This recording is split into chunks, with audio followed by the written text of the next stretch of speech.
Hello students, good evening बेटा। बेटा अपना टॉपिक चल रहा था deviation of gases from the ideal behaviour और उसमें बताया था एक्सटेंट ऑफ डेविएशन मेजर करते हैं with the help of compressibility factor. Z is the compressibility factor. तो लास्ट वीडियो लेक्चर में अपना ये हो गया था कि PV upon N R T that is the compressibility factor, या फिर आप बोल सकते हो क्या product of the pressure and volume for a real gas upon the product of pressure and volume for ideal. और प्रेशर सेम तो volume occupied by A real gas और volume occupied bye ideal gas. ये बेटा अपना काम हो चुका था। अगर गैस आइडियल है तो ये जेड की वैल्यू क्या आएगी 1, और if gas is non ideal तो जेड या तो आ जाए ग्रेटर देन 1 या फिर क्या आएगा लेस देन 1। तो बेटा जो गैसेस एक्सपेक्टेड से लेस कंप्रेसिबल है मींस प्रेशर और वॉल्यूम का प्रोडक्ट जो आना चाहिए जिस टेम्परेचर पे उससे अगर ज्यादा आ रहा है, पीवी का प्रोडक्ट जो आना चाहिए एनआरटी बराबर उससे ज्यादा आ रहा है, pressure volume product of the gas ideal value जो आनी चाहिए उससे अगर ज्यादा आ रहा है तो इसका वॉल्यूम एक्सपेक्टेड से ज्यादा है और वॉल्यूम एक्सपेक्टेड से ज्यादा है तो गैस कैसी है लेस कंप्रेसिबल। तो जहां पे कंप्रेसिबिलिटी फैक्टर ग्रेटर देन 1 आता है क्या बोलते हैं लेस कंप्रेसिबल गैस। और बेटा जहां पे Z की वैल्यू लेस देन 1 आ रही है मींस प्रेशर वॉल्यूम का प्रोडक्ट जो आना चाहिए जितना आना चाहिए उससे कम आ रहा है, इसका मतलब जिस टेम्परेचर पे जिस प्रेशर पे वॉल्यूम जो ऑक्यूपाई करनी चाहिए थी गैस की उससे कम है और वॉल्यूम कम है तो इसका मतलब गैस क्या है मोर कंप्रेसिबल। जिस प्रेशर टेम्परेचर पे जो वॉल्यूम आनी चाहिए थी उससे कम है तो गैस कैसी बेटा मोर कंप्रेसिबल। तो ऐसे जेड की वैल्यू अगर जहां पे लेस देन 1 आए तो बेटा क्या बोलते हैं गैस कैसे मोर कंप्रेसिबल, ग्रेटर देन 1 आए तो क्या बोलते हैं लेस कंप्रेसिबल। ठीक है, अब ग्राफ लेते हैं Z versus pressure for the different cases और उस ग्राफ को फिर हम एक्सप्लेन करते हैं with the help of van der Waals equation. Z ले लिया हमने along the Y axis compressibility factor, ये ले बेटा वाई एक्सिस के अलोंग, और इधर ले लिया pressure at a condition of constant temperature. तो जेड क्या है पीवी बाय एनआरटी, एन क्या है number of moles of gas, हमने अमाउंट ऑफ गैस कांस्टेंट कर दी, आर कांस्टेंट है, टी टेम्परेचर भी कांस्टेंट है तो सारा कांस्टेंट हो गया। ठीक है, तो at a constant temperature product of pressure and volume remains constant. तो ये ग्राफ ऐसा आएगा, ऐसे बोल्स लगे पड़ेगा eight a constant temperature product of pressure और वॉल्यूम भी क्या रहता है कांस्टेंट। ये तो नीचे कांस्टेंट है, टी कांस्टेंट ले लिया, आर कांस्टेंट, अमाउंट कांस्टेंट और product of pressure and volume remains constant at a constant temperature. तो बेटा पीवी बाय एनआरटी की वैल्यू मान लीजिए यहाँ 1 है, यहाँ PV by NRT Z is equal to क्या 1 इस लाइन के लिए। तो ऐसा ग्राफ तो कब आएगा किसी टी टेम्परेचर पे जेड की वैल्यू 1 कब आएगी इफ गैस इज आइडियल। अगर गैस आइडियल है तो ऐसा आ जाएगा।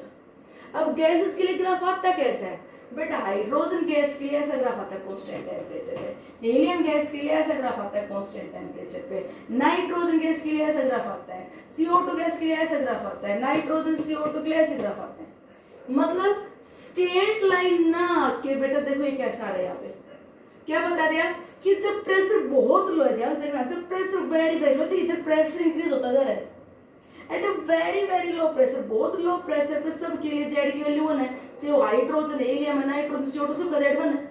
तो जब प्रेशर बहुत लो है जब तो गैस आइडियल बिहेव शो कर रही है, बट जैसे हम प्रेशर बढ़ाने लगे तो देखो जेड की वैल्यू लेस देन 1 जा रही है, प्रेशर इंक्रीज करने लगे तो वॉल्यूम डिक्रीज होने लगी, पर वॉल्यूम जितनी डिक्रीज होनी चाहिए थी उससे ज्यादा डिक्रीज हो रही है, वॉल्यूम जितनी डिक्रीज होती है उससे ज्यादा डिक्रीज हो रही है तो जेड की वैल्यू लेस देन 1 जा रही है। और बहुत हाई प्रेशर पे देखो सबका जेड ग्रेटर देन 1 है, मतलब बहुत हाई प्रेशर पे जितनी गैस कंप्रेस होनी चाहिए उससे कम कंप्रेस हो रही है। तो जेड अगर ग्रेटर देन 1 है तो मतलब गैस कैसा बिहेव शो कर रही है लेस कंप्रेसिबल, जितना कंप्रेस होना चाहिए उतनी नहीं हो रही, लेस कंप्रेसिबल बिहेवियर शो कर रही है, लेस कंप्रेसिबल बिहेवियर शो कर रही है। और जेड की वैल्यू लेस देन 1 है तो गैस मोर कंप्रेसिबल बिहेवियर शो कर रही है। तो अब ना इसको हम एक्सप्लेन करते हैं with the help of van der Waals equation. देखो अगर बेटा गैस रियल है तो क्या हो करेगी van der Waals equation. Van der Waals equation क्या है यहाँ पे लिखते हैं, वैन डर वाल्स इक्वेशन क्या है P plus A N by V का whole square V minus N B is equal to N R T. ये हमने लास्ट वीडियो लेक्चर में ड्राइव कर ली थी वन डर वाल्स इक्वेशन कि भाई वॉल्यूम जो रियल में कम या ज्यादा होती है एम्प्टी स्पेस वाली, तो वॉल्यूम ऑफ गैस में से एम्प्टी स्पेस ये sorry volume occupied by gas molecules ये निकाल दो, तो ये तो volume of empty space. Pressure जितना आना चाहिए उससे कम आता है क्योंकि मॉलिक्यूल्स में अट्रैक्शन होता है, तो इसलिए प्रेशर को एक्सपेक्टेड के बराबर करने के लिए ये फैक्टर ऐड कर दें। ये वन डर वाली इक्वेशन है। देखो बेटा, अगर प्रेशर है very very low, if pressure is very very low, condition लेते हैं first condition, pressure is very very low, तो प्रेशर जब बहुत लो है तो सभी गैस के लिए जेड की वैल्यू 1 है, तो it very low pressure Z की वैल्यू 1 है सबके लिए। क्यों है? जब प्रेशर बेटा बहुत लो होगा तो वॉल्यूम इज वेरी लार्ज। ध्यान सुना, if pressure is very low then volume occupied by gas is very large, और if V is very large, अगर ये वैल्यू बहुत बड़ी है तो something upon a large quantity, V अगर बहुत बड़ा है तो ये चीज नेग्लिजिबल हो जाएगी लगभग। If pressure is very low, if pressure is very low then volume occupied by gas is very large, or if V is very large, if this is very large then you can neglect this, तो ये P रह गया।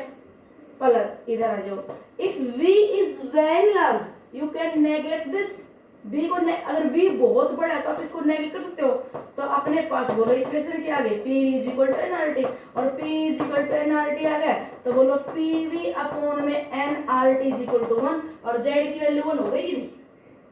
हम इसको explain कर रहे हैं with the help of van der Waals equation कि वन डर वाल इक्वेशन के अकॉर्डिंग Z की वैल्यू 1 क्यों आ रही है बहुत लो प्रेशर पे। जब प्रेशर वेरी वेरी लो है तो this is very large, you can neglect this, this is very large तो ये वैल्यू बहुत स्मॉल हो गई तो यू कैन नेगलेक्ट दिस।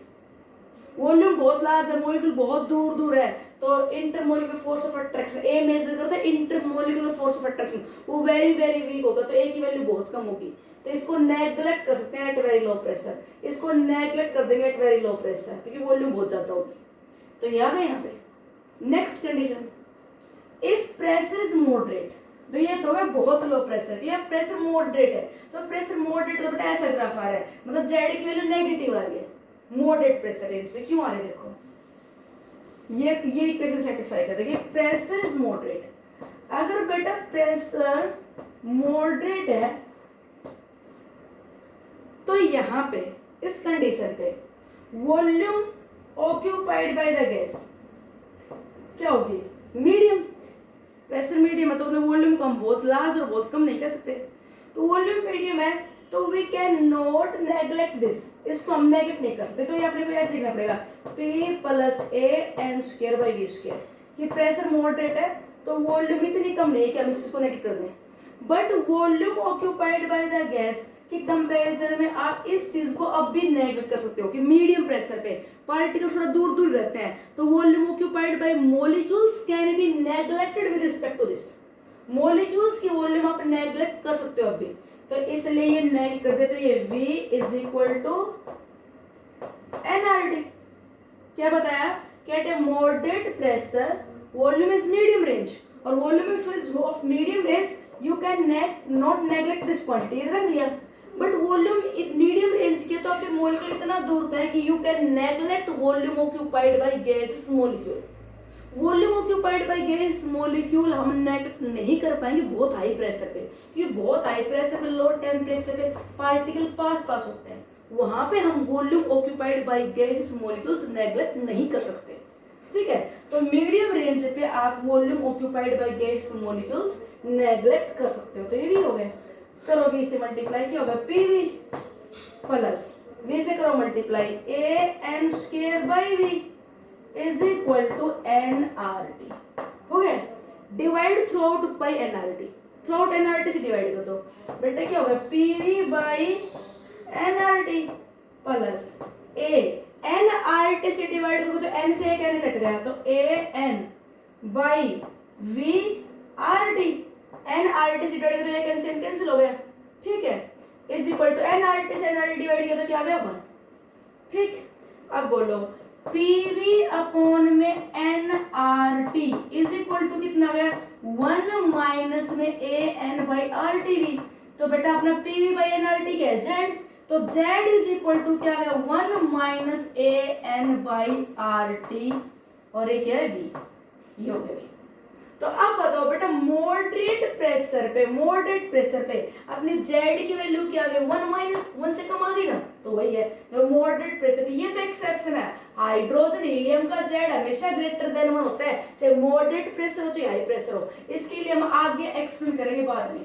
और बाकी गैस का हाइड्रोजन हीलियम के अलावा और बाकी जितने भी गैस हैं उनका बेटा मीडियम प्रेशर रेंज पे सबका जेड नेगेटिव है, सबका जेड नेगेटिव है। क्यों नेगेटिव बता दिया वन डबल इक्वेशन के अकॉर्डिंग, क्योंकि मीडियम प्रेशर पे इसको आप नेगेटिव कर नहीं सकते, तो यही हो रहा है। मीडियम प्रेशर पे ये अब भी इतना बड़ा है कि volume occupied by molecules neglect कर सकते हो, ये रिजल्ट आ गया।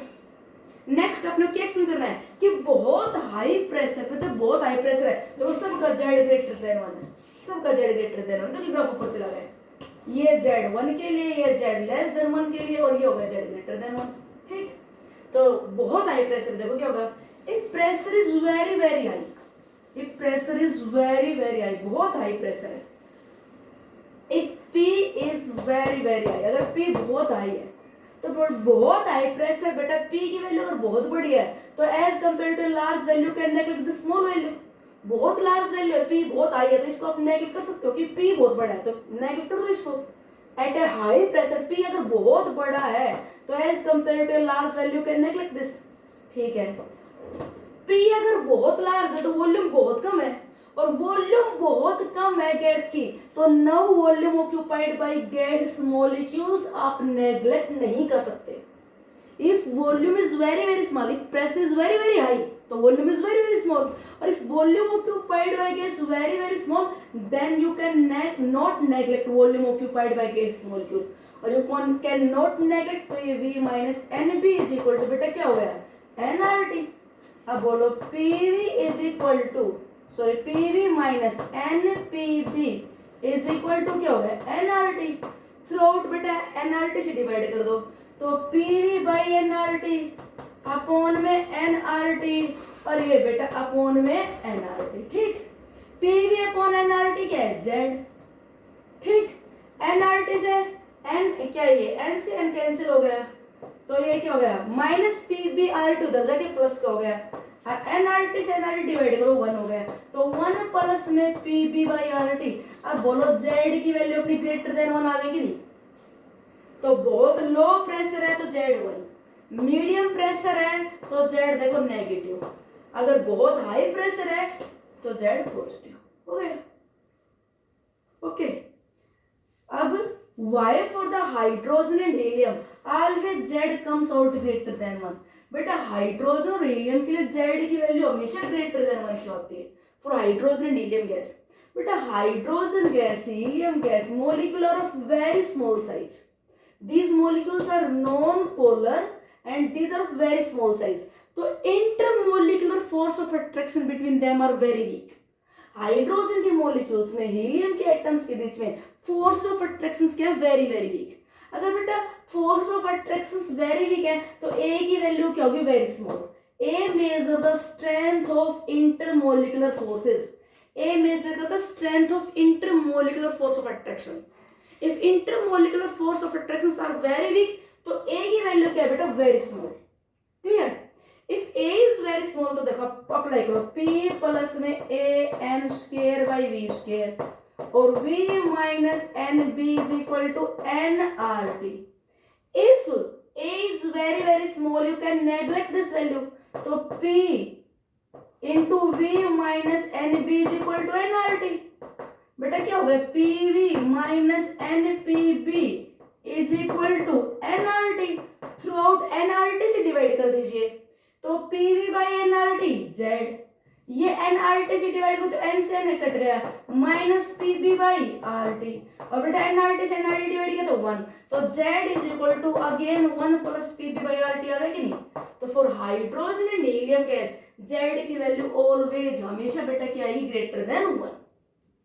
ठीक, ये था about the Z compressibility factor कि जेड की वैल्यू वेरी लो प्रेशर पे 1 आती है, मॉडरेट प्रेशर पे जेड की वैल्यू लेस देन 1 आती है और बहुत हाई प्रेशर पे जेड की वैल्यू ग्रेटर देन 1 आती है।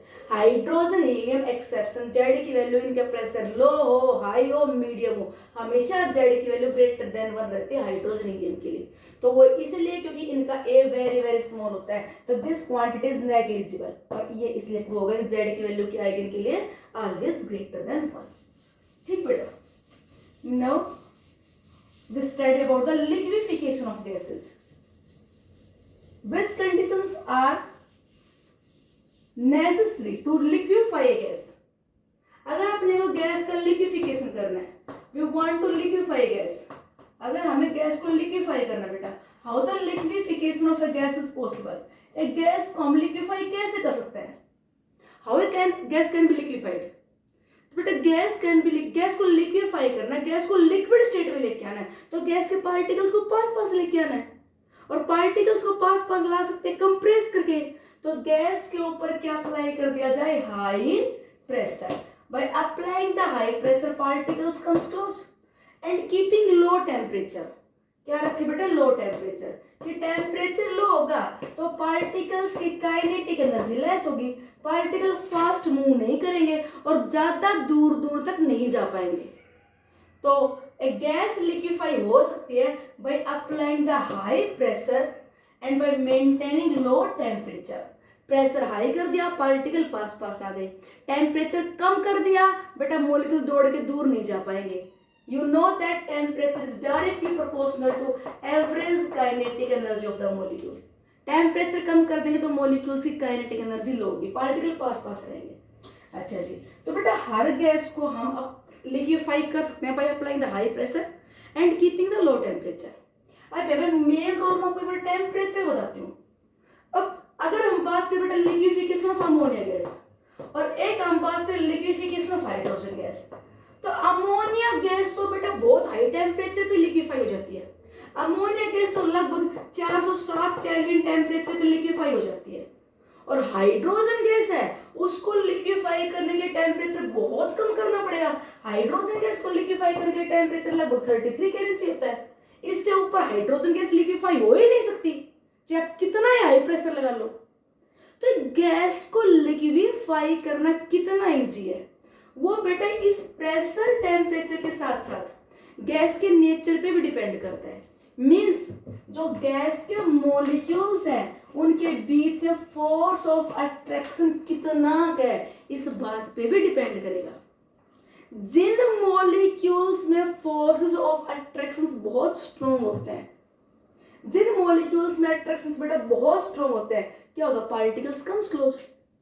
अगर मैं कह दूं अमोनिया गैस है, तो आपने पीछे इंटरमोलिकुलर फोर्स ऑफ अट्रैक्शन वाला टॉपिक पढ़ा था कि in between the ammonia molecule there is a hydrogen bonding is possible. इनमें हाइड्रोजन बॉन्डिंग हो जाती है, अमोनिया में क्या हो जाती है, हाइड्रोजन बॉन्डिंग। तो अमोनिया के मॉलिक्यूल तो बेटा बहुत आसानी से पास पास आ जाएंगे।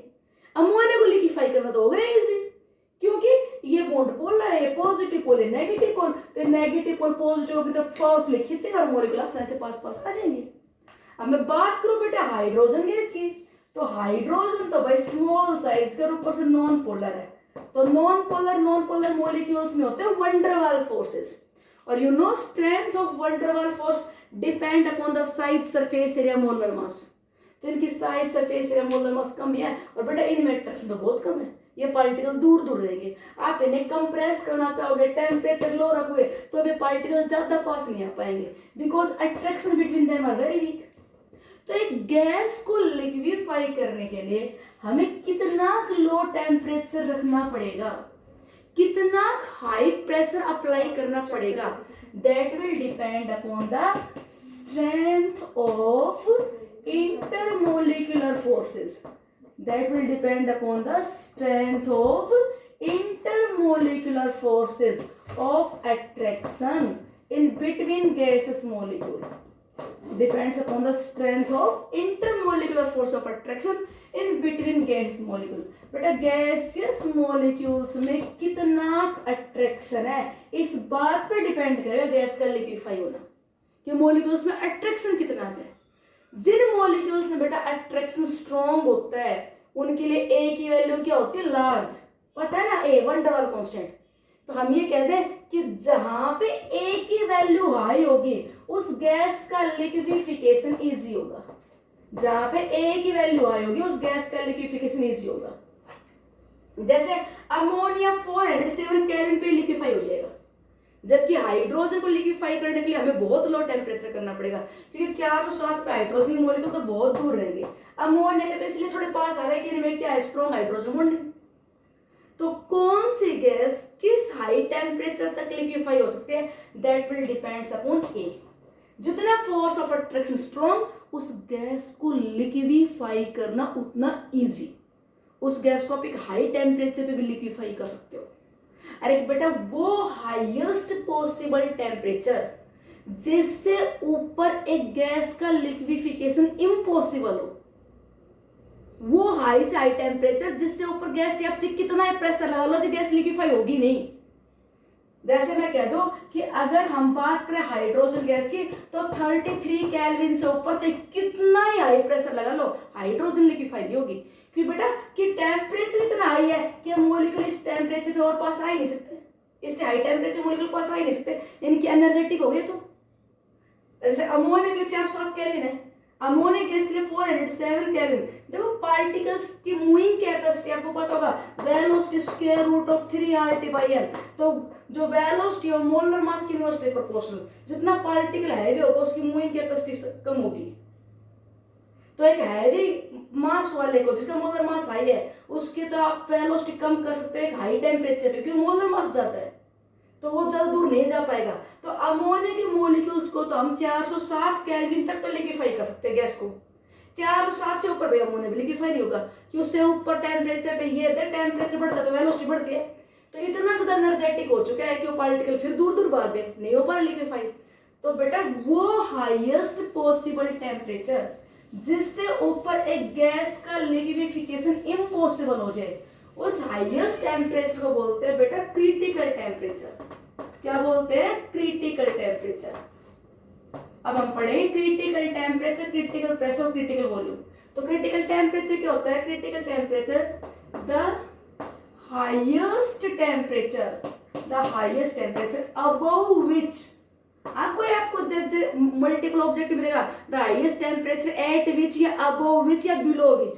तो the highest temperature above which, the highest temperature above which a gas can't be liquefied, the highest temperature above which a gas can't be liquefied, cannot be liquefied, howsoever high pressure may be applied on it, howsoever high pressure may be applied on it। चाहे आप उसके ऊपर कितना ही high pressure लगा लो, चाहे आप उसके ऊपर कितना ही हाई प्रेशर लगा लीजिए, जिस हाईएस्ट प्रेशर से ऊपर जिस हाईएस्ट टेम्परेचर से ऊपर एक गैस का लिक्विफिकेशन इम्पॉसिबल हो जाए, उस हाईएस्ट टेम्परेचर को बोलते हैं बेटा क्रिटिकल टेम्परेचर।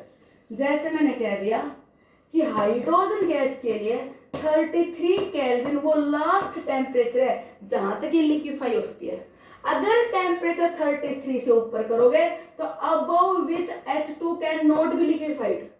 कार्बन डाइऑक्साइड के लिए कह दिया 38.98 डिग्री सेल्सियस, मतलब लगभग 304 केल्विन टेम्परेचर। ये वो हाईएस्ट टेम्परेचर बेटा जहां तक CO2 लिक्विफाई हो सकती है। इससे ऊपर चाहे कितना हाई प्रेशर लगा लो, CO2 लिक्विफाई नहीं होगी।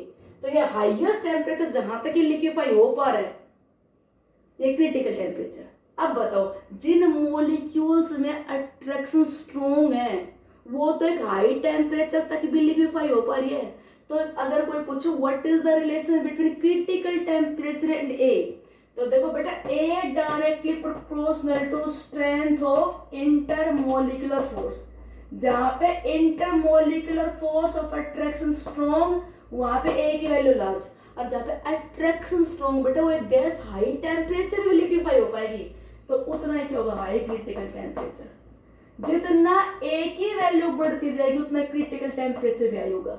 जैसे हाई हीलियम के लिए क्रिटिकल टेम्परेचर सबसे कम है, लगभग 5.4 केल्विन। हीलियम इससे ऊपर लिक्विफाई नहीं हो सकता। लोवेस्ट क्रिटिकल टेम्परेचर हीलियम का है। हीलियम बेटा एटम अकेला है, और एटम बहुत स्मॉल साइज का है, तो in between their atoms very weak वंडरल force.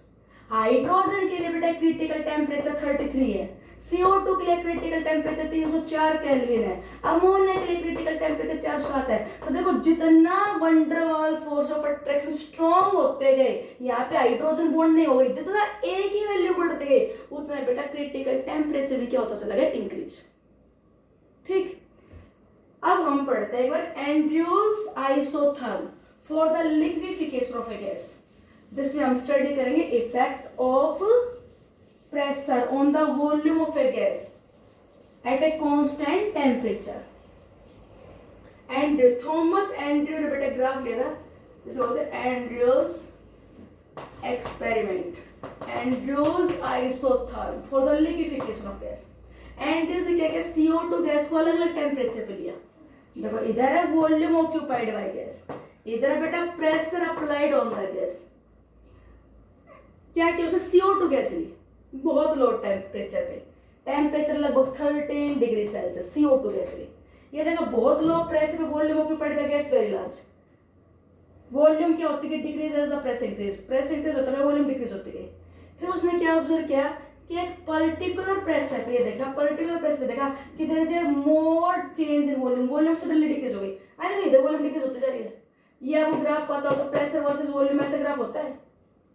तो देखो ये वैसे ग्राफ है, ये जितना इधर जा रहे हो प्रेशर क्या होता जा रहा है, इंक्रीज, वॉल्यूम क्या होती जा रही है, डिक्रीज।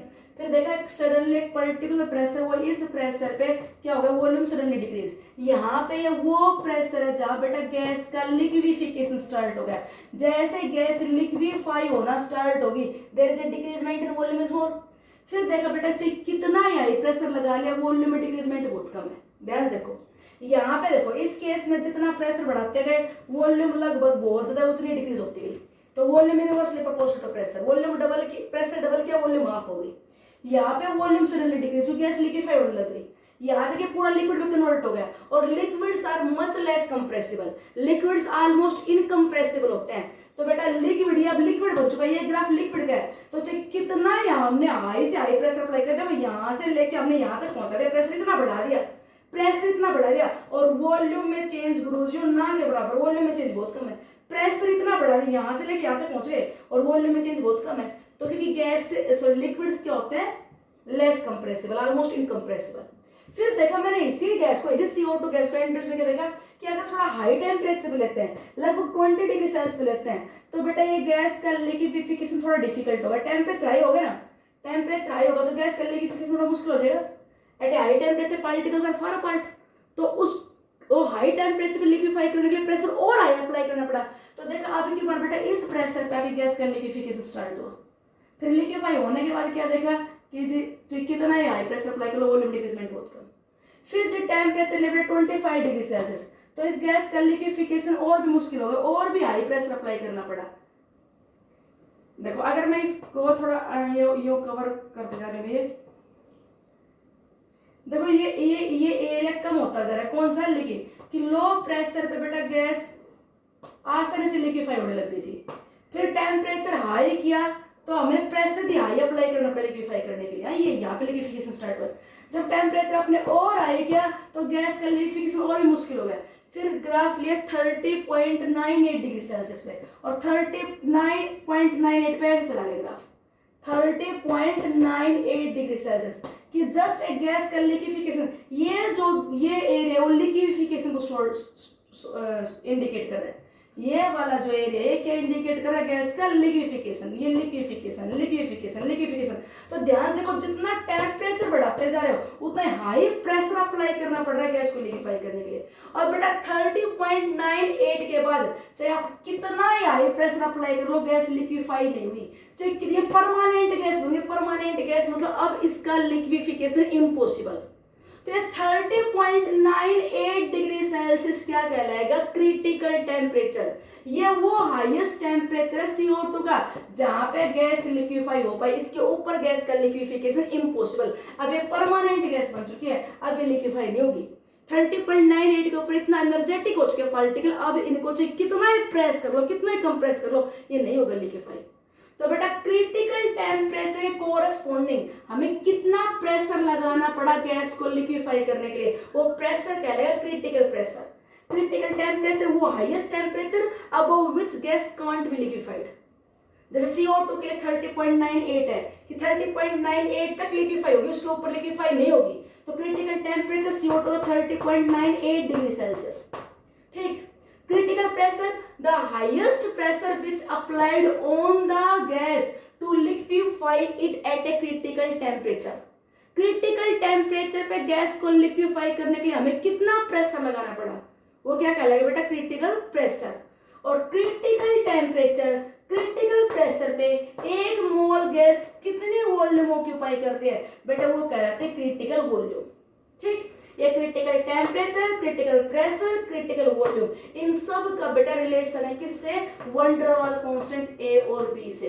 ये नेक्स्ट वीडियो लेक्चर में स्टडी करेंगे, न्यूमेरिकल्स करेंगे। Okay, thanks.